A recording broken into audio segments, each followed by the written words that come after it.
अस्सलाम वालेकुम दोस्तों। क्या आपने कभी सोचा है कि तफरीह की दुनिया इतनी जादुई क्यों है?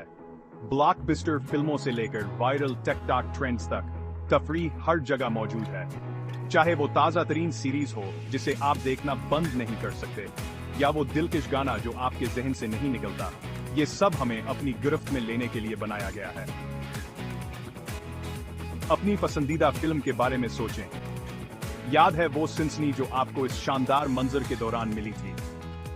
यही वो जादू है जिसकी हम बात कर रहे हैं, और ये सिर्फ फिल्मों या मौसीकी की तक महदूद नहीं है।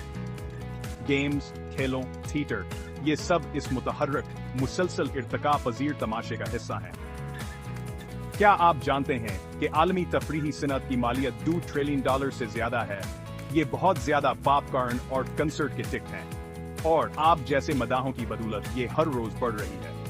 तो अगली बार जब आप